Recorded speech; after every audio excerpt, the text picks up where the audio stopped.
Hi, and welcome back. Um, I just wanted to say thank you so much for joining me. And we are still in the book of Enoch because this is what's happening in the times of Noah. So I wanted to continue with Enoch before I went back to Genesis so that we could see what happens after the flood, or actually, in this case, we can see what happens before the flood and what actually caused the flood. We are in chapter 12. And no, I didn't skip chapter 11.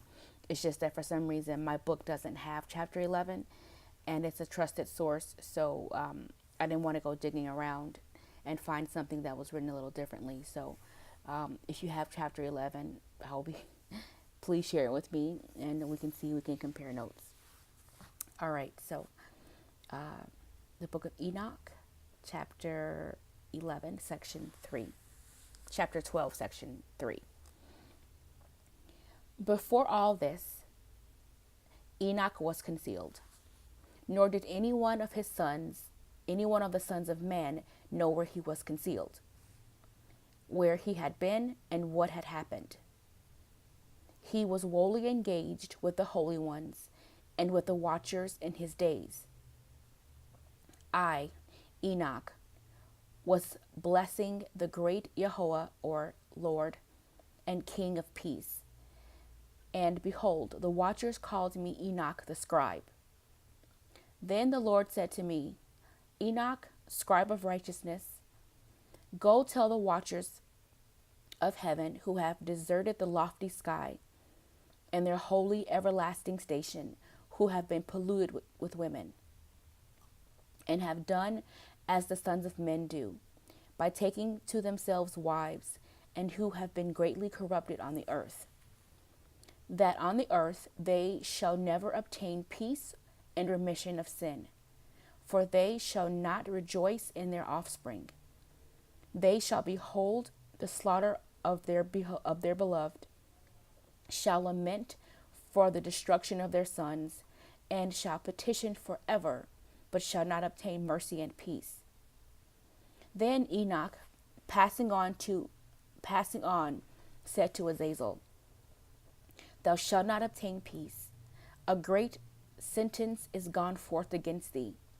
He shall bind thee. Neither shall relief, mercy, and supplication be thine, on account of the oppression which thou hast taught, on account of every act of blasphemy, tyranny, and sin, which thou hast discovered to the children of men.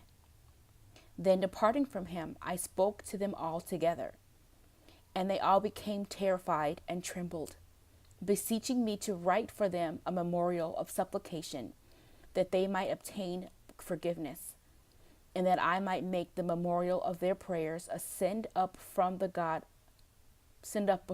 God of heaven, because they could not themselves thenceforth address him, nor rise up their eyes to heaven, on account of the disgraceful offense of which they were judged. Then I wrote a memorial of their prayers and supplication for their spirits, for everything which they had done, and for the subject of their entreaty, that they might obtain remission and rest. Proceeding on, I continued over the waters of Dinbaden, which is on the right side to the west of Arman, reading the memorial of their prayers until I fell asleep. And behold, a dream came to me, and visions appeared above me. I fell above and saw a vision and punishment, that I might relate it to the sons of heaven, and reprove them. When I awoke, I went to them. All being collected together, stood weeping in Eubasael, which is situated between Lebanos and Sincere, with their faces veiled.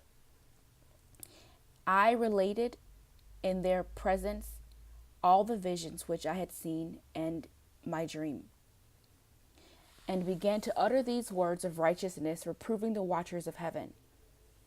This is the book of the word of righteousness, and the reproof of the watchers who belong to the world, according to that which he who is holy and great commanded in the vision. I perceived in my dream that I was now speaking with the tongue of flesh, and with my breath, which the Mighty One has put in the mouth of men, that they might converse with it, and understand with the heart, as he has created and given to men the power of comprehending the word of understanding, so has he created and given to me the power of reproving the watchers, the offspring of heaven. I have written your petition, and in my vision it has been shown me that what you request will not be granted you as long as the world endures. Judgment has been passed upon you. Your request will not be granted you. From this time forever, from this time forward, never shall you ascend into heaven. He has said that on the earth he will bind you as long as the world endures.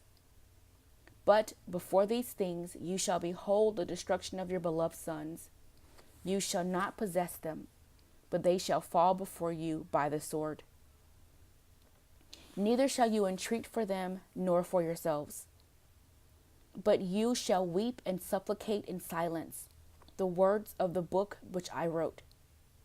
A vision thus appeared to me.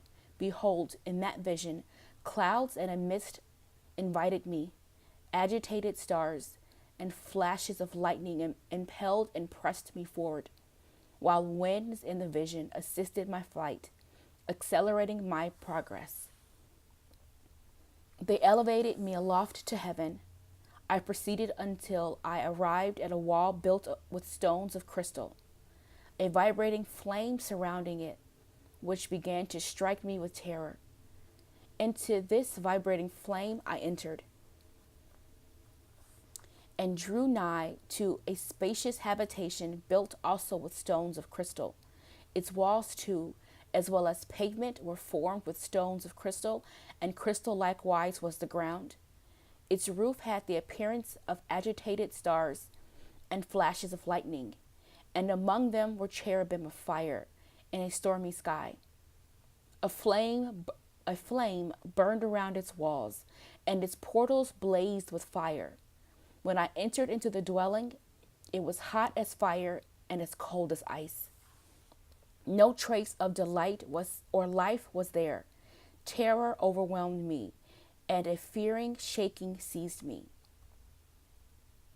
Violently agitated and trembling, I fell upon my face. In the vision I looked, and behold, there was another habitation more spacious than the former, every entrance of which was open before me, erected in the midst of a vibrating flame. So greatly did it excel in its points in glory and magnificence, and in magnitude, and it was impossible to describe to you either the splendor or the extent of it. Its floor was on fire. Above were lightnings and agitated stars, while its roof exhibited a blazing fire. Attentively I surveyed it, and I saw that it contained an exalted throne, the appearance of which was like that of frost, while its circumference resembled the orb of the brilliant sun, and there was the voice of cherubim. From underneath this mighty throne, rivers of flaming fire issued. To look upon it was impossible. One great in glory sat upon it, whose robe was brighter than the sun and whiter than snow. No angel was capable of penetrating to view the face of him, the glorious and effulgent, nor could any mortal behold him. A fire was flaming around him. A fire, also of great extent, continued to rise up before him, so that no one of those who surrounded him were capable of approaching him among the myriads of myriads who were before him. To him, holy consultation was needless. Yet did not the sanctified who were near him depart from him, neither by night or by day, nor were they removed from him. I also saw, I also was so far advanced, with a veil on my face and trembling. Then the Lord, with his own mouth, called me, saying, Approach hither, Enoch, at my holy word. And he raised me up, making me draw near even to the entrance. My eye was directed to the ground. Then, addressing me, he spoke and said, Hear, neither be afraid. O righteous Enoch, thou scribe of righteousness, approach hither and hear my voice. Go, say to the watchers of heaven, who have sent thee to pray for them. You ought to pray for men, and not men for you.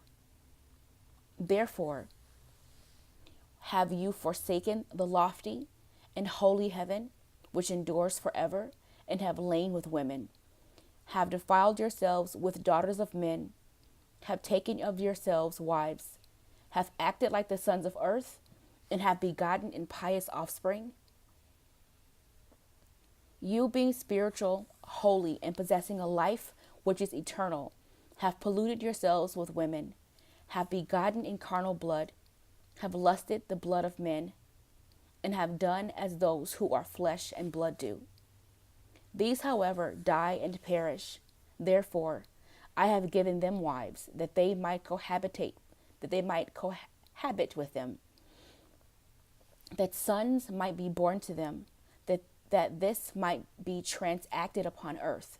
But you, from the beginning, were made spiritual, possessing a life which is eternal and not subject to death forever. Therefore, I have not made wives for you, because being spiritual, your dwelling is in heaven.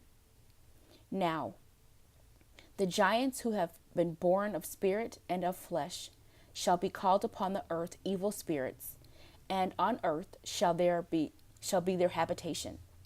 Evil spirits shall proceed from their flesh, because they were created from above. From the holy watchers was their beginning and primary foundation. Evil spirits shall they be upon the earth, and the spirits of the wicked they shall be called. The habitation of the spirits of heaven shall be in heaven, but upon earth shall be the habitation of terrestrial spirits, who are born on earth. The spirit of the giants shall be like clouds, which shall oppress, corrupt, fall, contend, and bruise upon the earth. They shall cause lamentation. No food shall they eat, for they shall be thirsty. They shall be concealed, and shall not rise up against the sons of man, and against women, for they come forth during the days of slaughter and destruction. And as to the death of the giants, wheresoever their spirits depart from their bodies, let their flesh, that which is perishable, be without judgment. Thus shall they perish until the day of the great consummation of the great world. A destruction shall take place of the watchers and the impious. And now to the watchers who have sent thee to pray for them, who in the beginning were in heaven, say, in heaven have you been. Secret things, however, have not been manifested to you. Yet have you known a reprobate mystery.